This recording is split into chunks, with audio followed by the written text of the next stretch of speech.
Tá, tranquilo. Olá, nós estamos no blog da Dilma. Eu sou Edna Teixeira, sou advogada progressista e sou editora do blog da Dilma. Hoje nós estamos aqui para bater um papo com a vereadora Larissa Gaspar, essa jovem atuante que muito tem agradado, né, os cidadãos e cidadãs cearenses. Eu tenho acompanhado, Larissa, e tenho visto, me permita lhe chamar só pelo nome, tenho acompanhado e eu vejo como você fala a linguagem do povo, sabe? Você se comunica, você tem uma forma de se comunicar com o povo muito interessante, entendeu?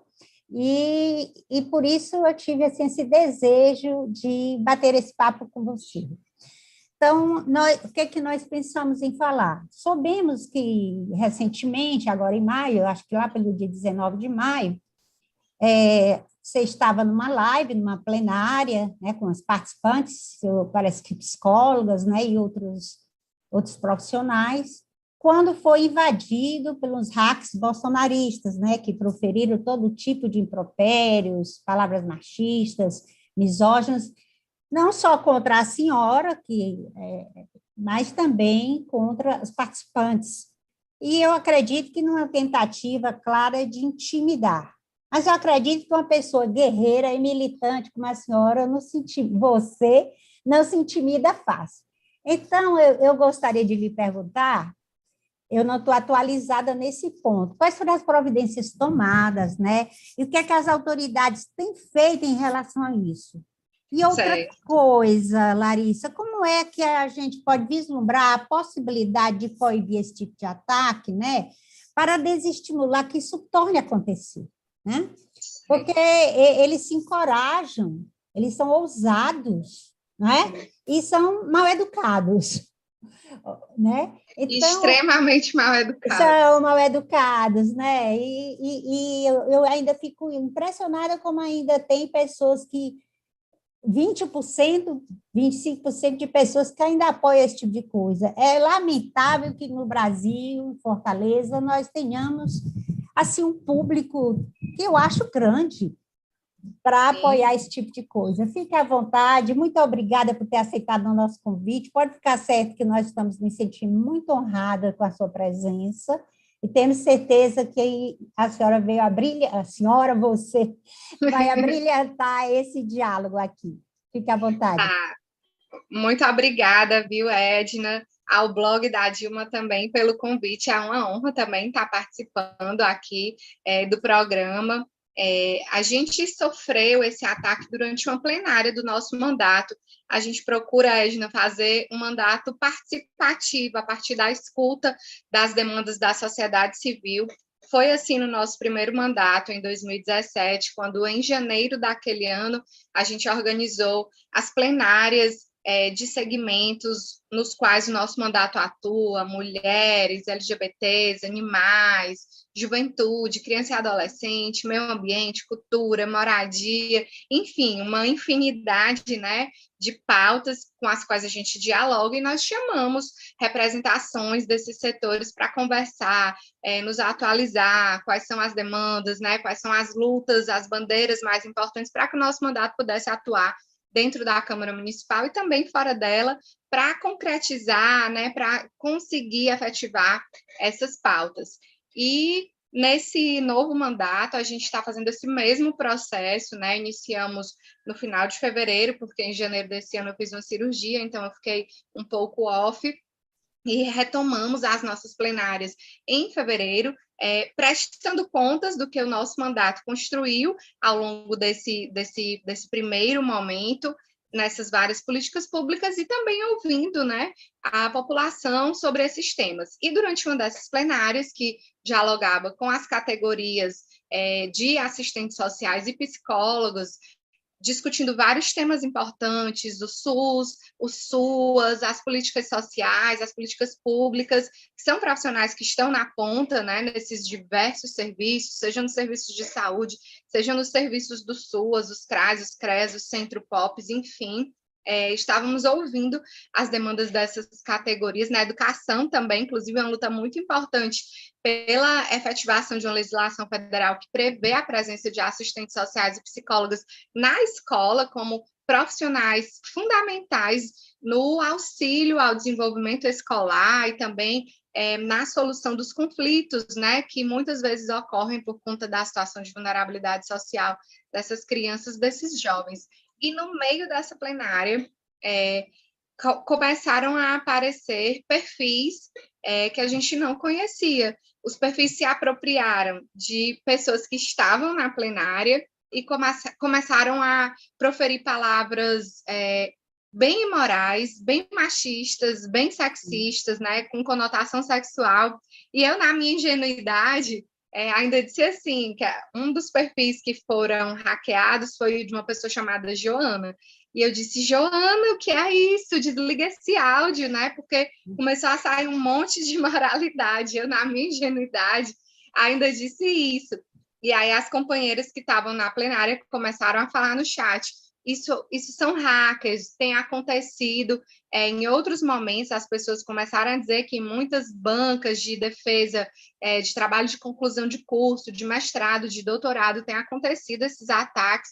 E aí, depois que apareceu nesse áudio dela, vários outros começaram a entrar, várias janelas, né, falando imoralidades, né, questões bem machistas, bem ofensivas às mulheres, começaram a ofender as mulheres feministas, que essas feministas tinham que morrer, coisas desse tipo, a ameaçar, na verdade, né? E começaram a entrar vídeos também de apoio a Bolsonaro. Vídeos propagando o nome dele, propagando o número que ele usou no período eleitoral.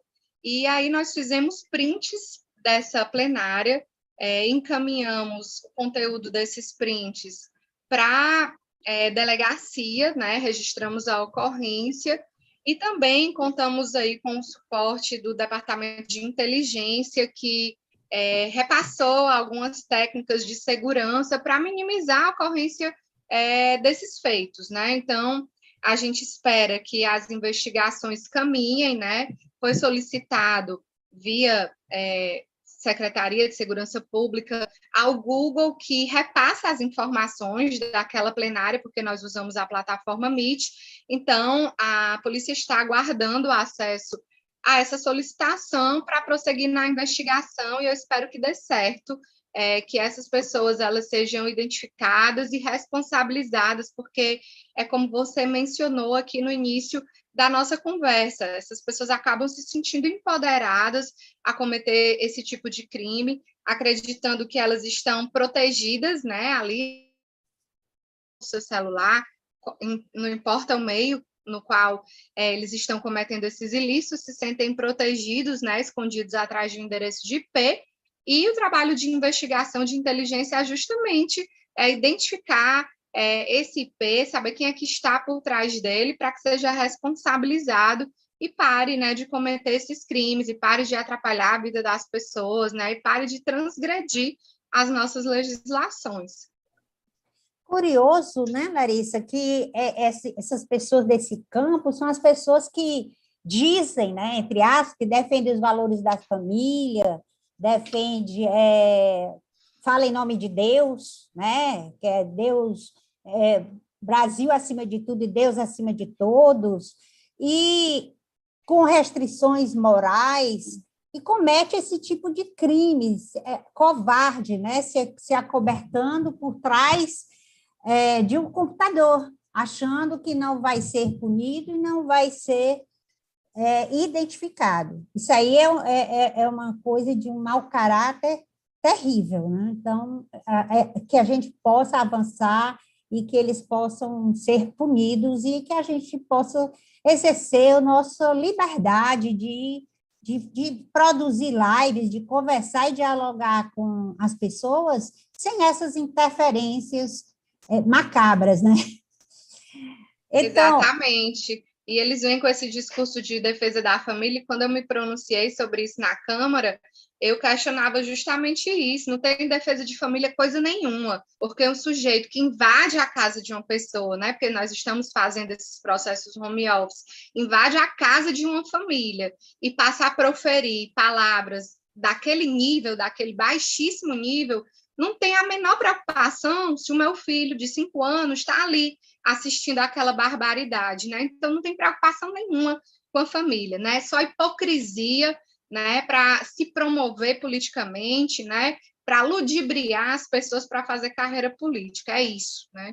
Eu acho, eu tenho uma especialização em direito de família, né? E aí nós sabemos os vários modelos de família, e eu acho que realmente quem defende a família somos nós desse campo, esses valores, valores corretos, os valores que estão previstos na Constituição Federal, né? Os valores que respeitam a dignidade da pessoa humana. Eu acho que nós é que estamos do lado certo, né? Nós sim que defendemos esses princípios que são que respeitam a liberdade, respeita como eu disse, a dignidade da pessoa humana já engloba tudo, né?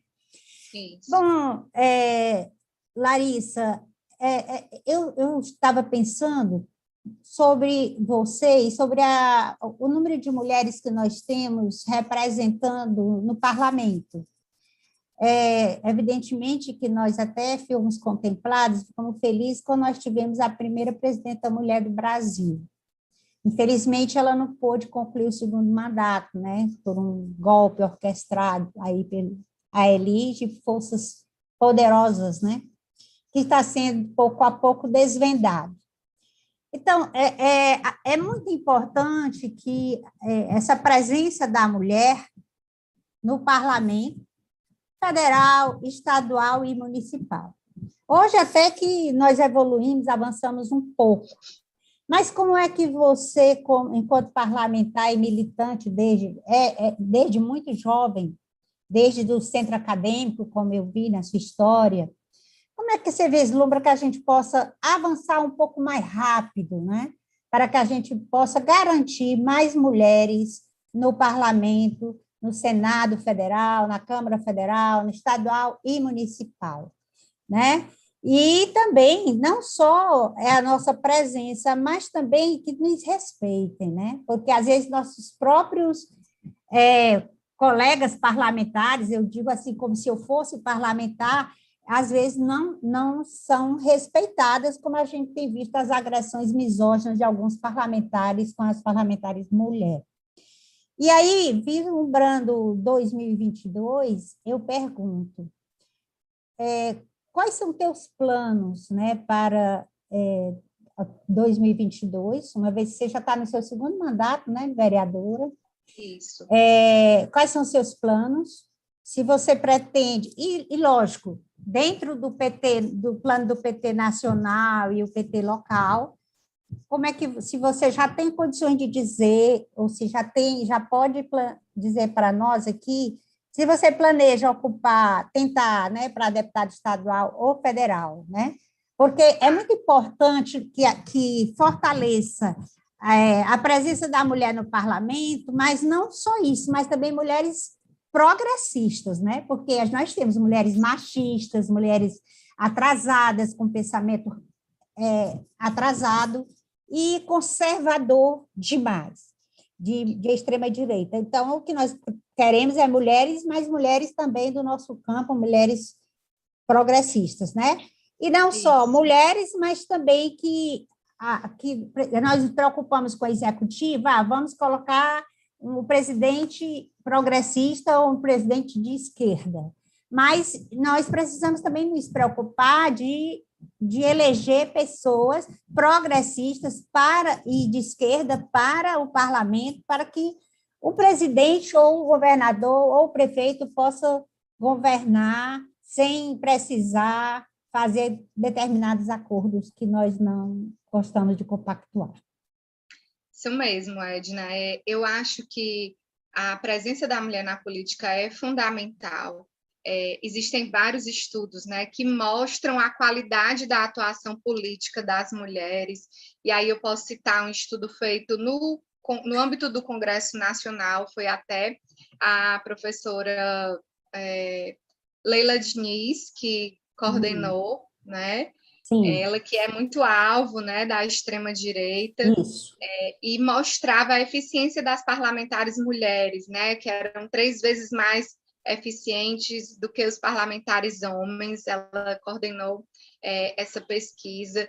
Tem uma pesquisa que também foi divulgada pela OCDE, né, mostrando a eficiência das mulheres nas gestões públicas, na condução das nações, agora na pandemia, né? Mostrando também o nível de eficiência que países conduzidos por mulheres tiveram no enfrentamento à pandemia, no sentido de diminuir a transmissibilidade e também no sentido de diminuir o número de mortes por coronavírus, porque tomaram medidas de forma muito imediata e muito rigorosa, né, para conter a propagação do vírus. E aí tem a Alemanha, a Finlândia, diversos exemplos que a gente pode citar.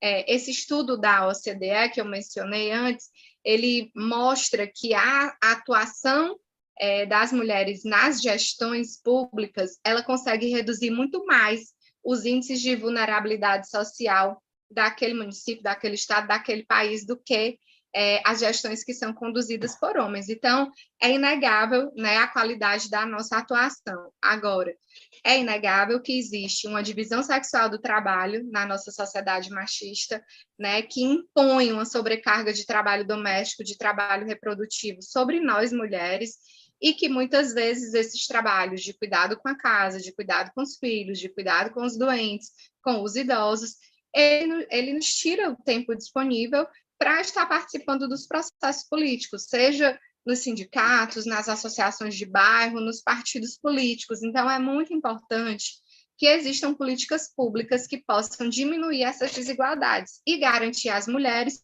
tempo disponível para se qualificar, seja para o mercado de trabalho, seja para os processos de decisão política.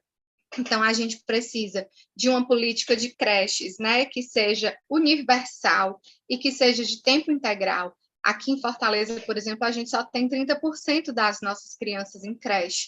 Isso é um absurdo. Essas mulheres não têm com quem deixar seus filhos para pensar em trabalhar, para pensar em participar da política, dos partidos. Não tem tempo, não tem com quem deixar os filhos, né? Quem vai cuidar dessas crianças? A gente precisa de outras políticas públicas, como restaurantes populares, com comida a R$ 1, que foi, inclusive, uma iniciativa que o nosso mandato aprovou na Câmara. A gente dialogou com o governador Camilo Santana, pediu o apoio dele para fazer essa mediação com a prefeitura e poder ampliar, porque aqui a gente só tem um restaurante popular com comida a R$ 1, que fica na Parangaba. Então, é uma política de segurança alimentar e que também sobrecarrega as mulheres dessa tarefa dentro de casa. Políticas de lavanderia coletiva, políticas de moradia digna. Então, existe um conjunto aí de ações que precisam ser implementadas para que a gente tenha mais tempo disponível para participar da política. E uma vez lá, a gente muda a forma de fazer política e a gente dá resultados que são muito positivos, né? Então, com relação a esse primeiro ponto, eu faço essa avaliação da nossa necessidade de ampliar a participação política das mulheres e que é uma responsabilidade do Estado, do poder público, né, de implementar essas iniciativas para que nós tenhamos esse tempo de incidir politicamente nos rumos da cidade, enfim. Sobre 2022, o nosso partido, o Partido dos Trabalhadores, ele está fazendo um processo de debate interno, de construção, né, de chapas para as disputas que virão, né, para deputado estadual, deputado federal, governador, senador, presidente.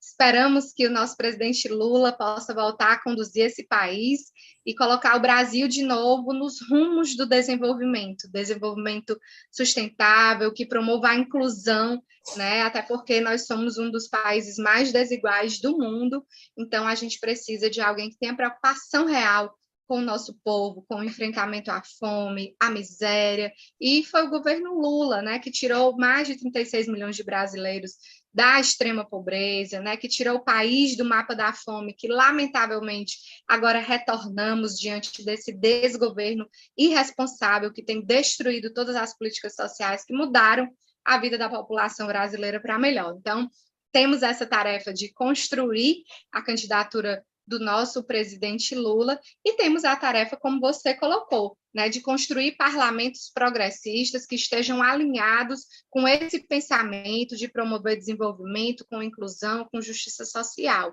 E aí, aqui no estado do Ceará, nós estamos, sim, discutindo a possibilidade de que eu saia como candidata a deputada estadual.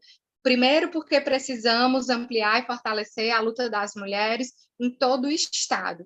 E segundo, porque hoje o PT não tem mais uma mulher no parlamento estadual, né? Então, a gente tivemos várias companheiras de luta no parlamento estadual, pelo Partido dos Trabalhadores, a companheira Lisiane, a companheira Iris, a companheira Raquel Marques, e hoje existe esse vácuo da voz feminina do PT na Assembleia. Então, o nosso nome, ele surge como uma possibilidade para resgatar essa luta a nível estadual, e nós estamos nesse processo, né, de diálogo, de construção, de amadurecimento, para que possamos chegar no momento oportuno, fortalecidas para essa disputa. Então, é isso que a gente está pensando e a gente espera que dê tudo certo. Muito bem. Eu estou aqui na torcida, tá, Larissa? Obrigada, Edna. Estou torcendo por tudo isso que você acabou de expor para nós.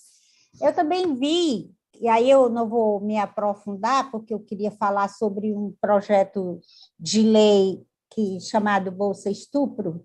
Queria falar sobre isso um pouquinho com você, porque eu vi que você também defende a pauta de crianças e adolescentes, né?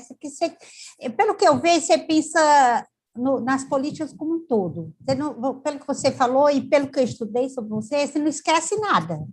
E aí eu vi um projeto que foi uma lei que foi aprovada 20%, né, para negros nos concursos públicos em Fortaleza, né?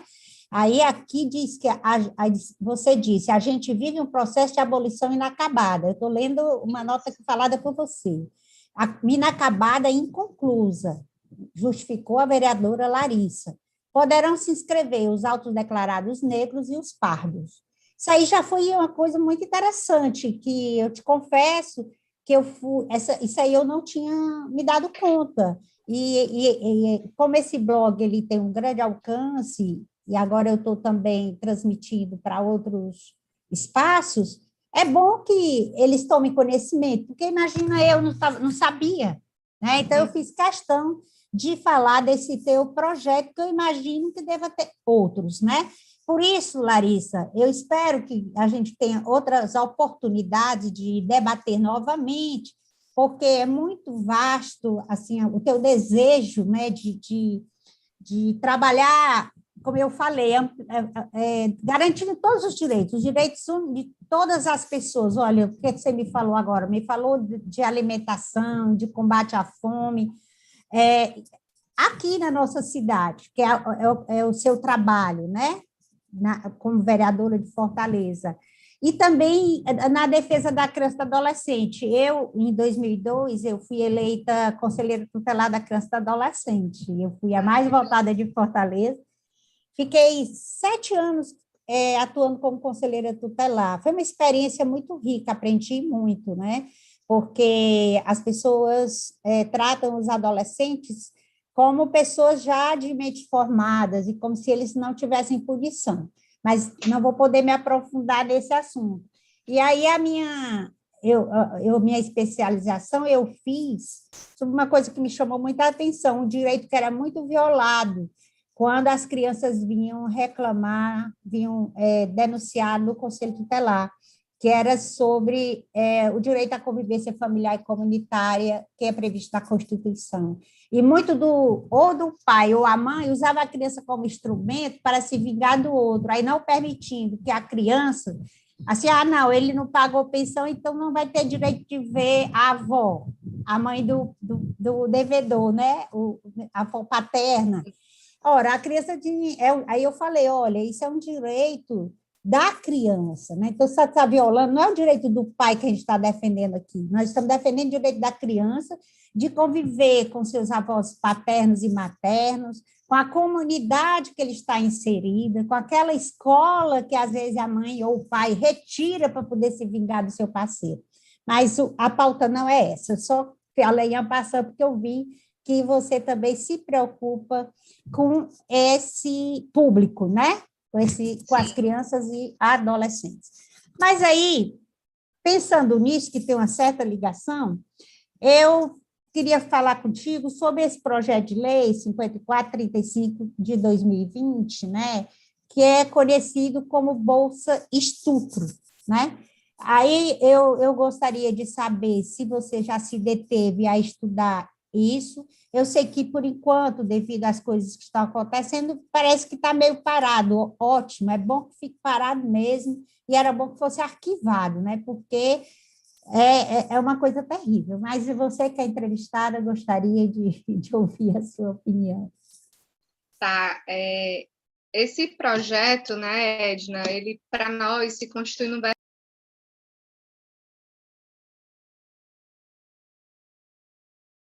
né, porque ele, na verdade, o intuito dele é dificultar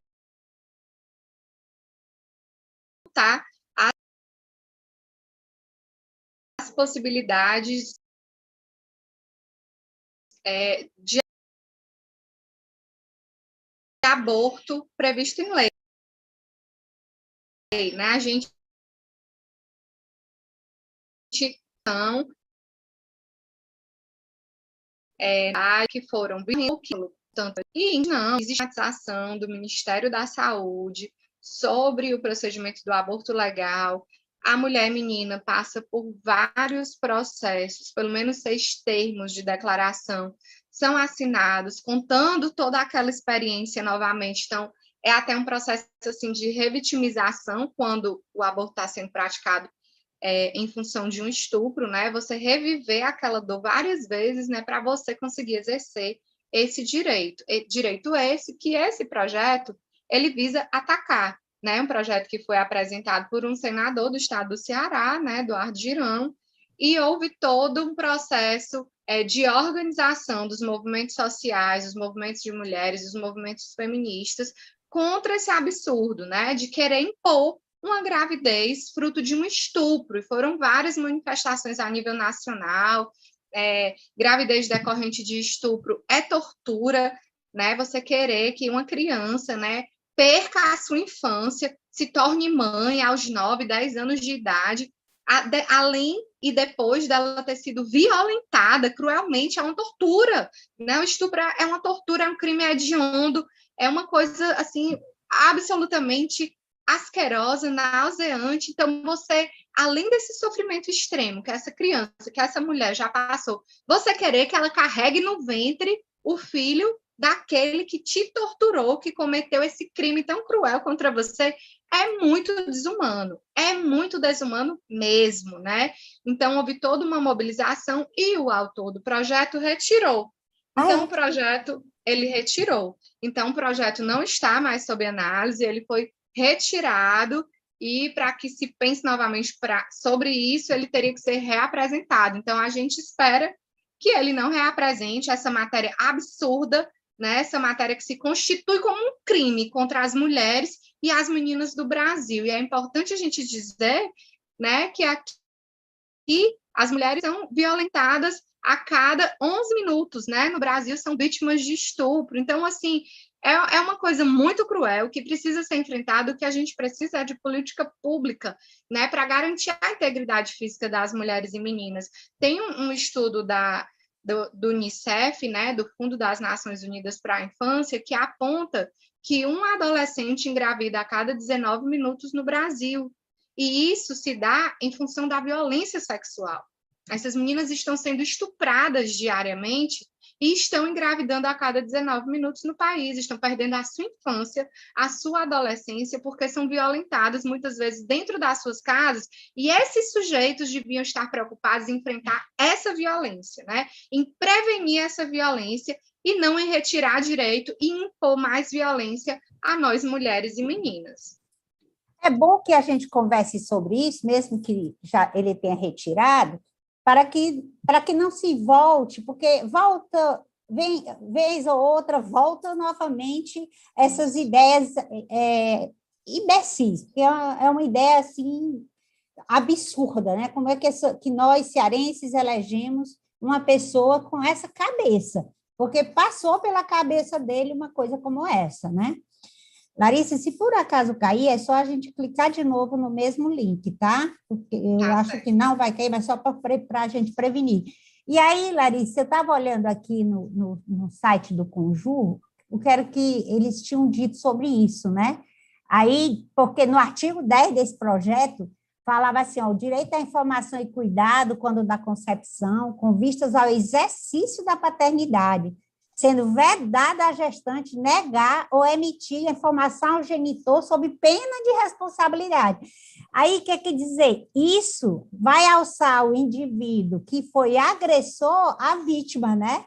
E que tipo de educação uma pessoa dessa, um doente, não sei como classificar, como é que o psicólogo, a gente pode classificar uma pessoa dessa, que tipo de convivência essa pessoa ia ter com essa criança? Quer dizer, como é que sabe o que eu resolvi falar sobre isso, Larissa?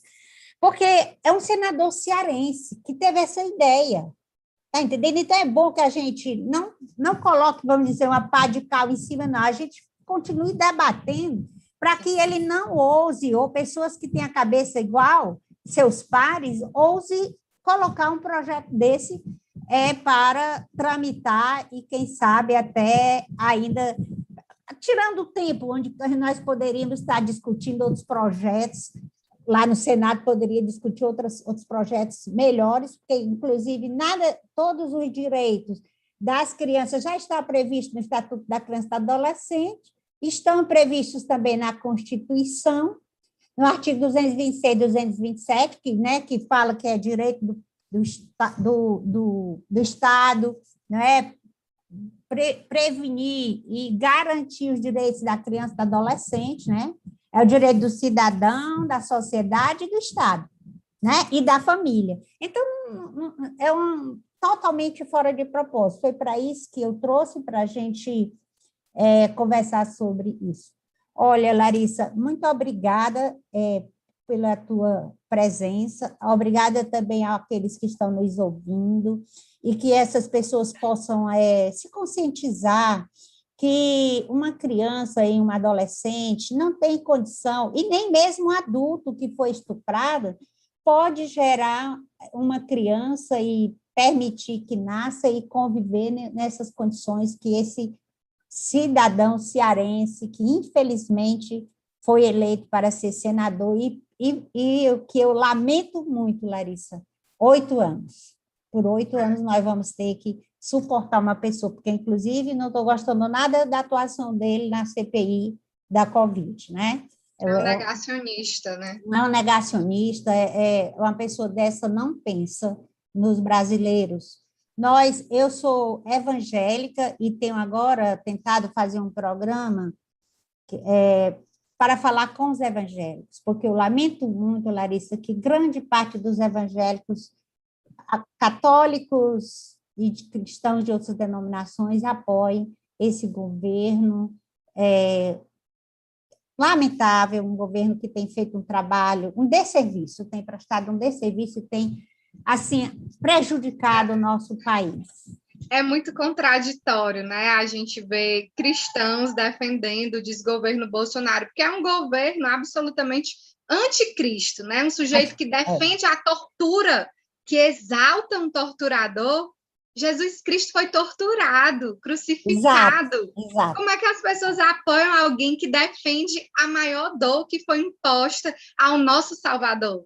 Então, é absolutamente contraditório, né? Cristo é amor, né? Cristo é amor, Cristo é perdão. Nada disso, do que está sendo colocado por esse desgoverno que não tem amor pelo seu povo, que assiste à morte da sua população de braços cruzados, né? Se negando a comprar vacina, se negando a comprar respirador, se negando a ampliar leito, se negando a comprar kit de intubação. Então, cristianismo não tem nada a ver com o desgoverno Bolsonaro.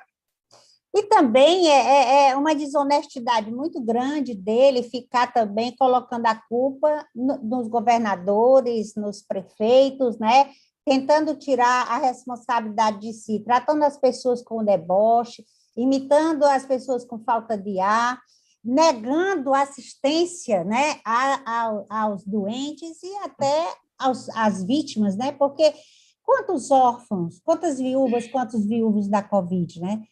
E se ele tivesse tido cuidado, tivesse promovido as medidas sanitárias, tivesse incentivado, né? Provavelmente nós não teríamos esse número de mortos, né, Larissa? Provavelmente não teríamos, né? E aí eu falo para os meus irmãos que professam a mesma fé. É como a gente fala companheiros, né? Aqueles que professam a mesma fé, que são cristãos. O que foi que Jesus Cristo disse? Ele disse assim, eu vim para os que estão doentes e não para os que estão sadios. Eu vim para perdoar pecados.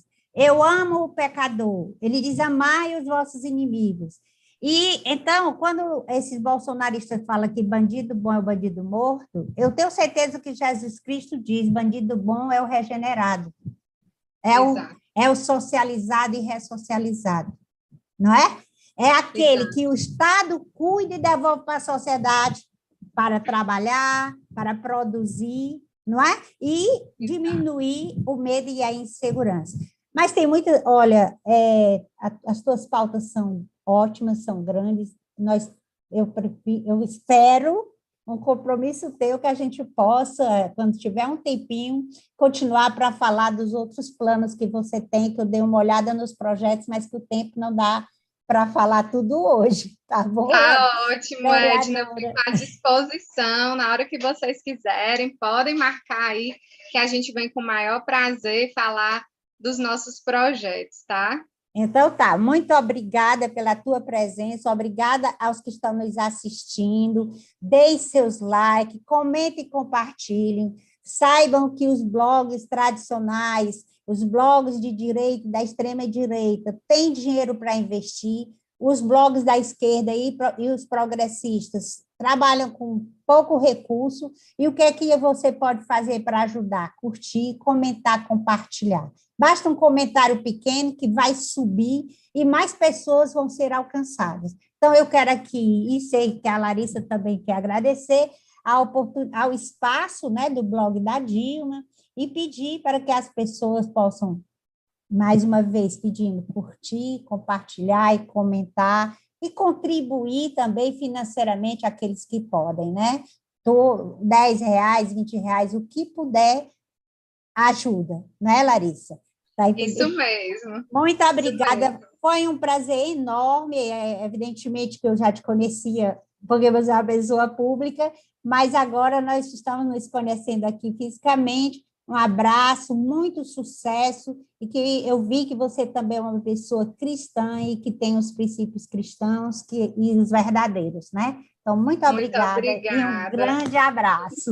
Um abraço, Edna, e sigam também nossas redes sociais, o nosso Instagram, Larissa Gaspar, _oficial, nosso Facebook, Larissa Gaspar, o nosso Twitter, Larissa F. Gaspar. Nós estamos aqui todos irmanados nessa mesma luta, né? Pelo bem do nosso país, pelo bem do nosso povo. Um grande abraço e vamos à luta por um Brasil livre. Exatamente, né? E por um governo menos que não seja autoritário, né? E um governo que defenda nossas riquezas, defenda a nossa soberania e que ame o país e que seja um verdadeiro patriota. Isso. Tchau, tchau. Obrigada. Tchau, tchau.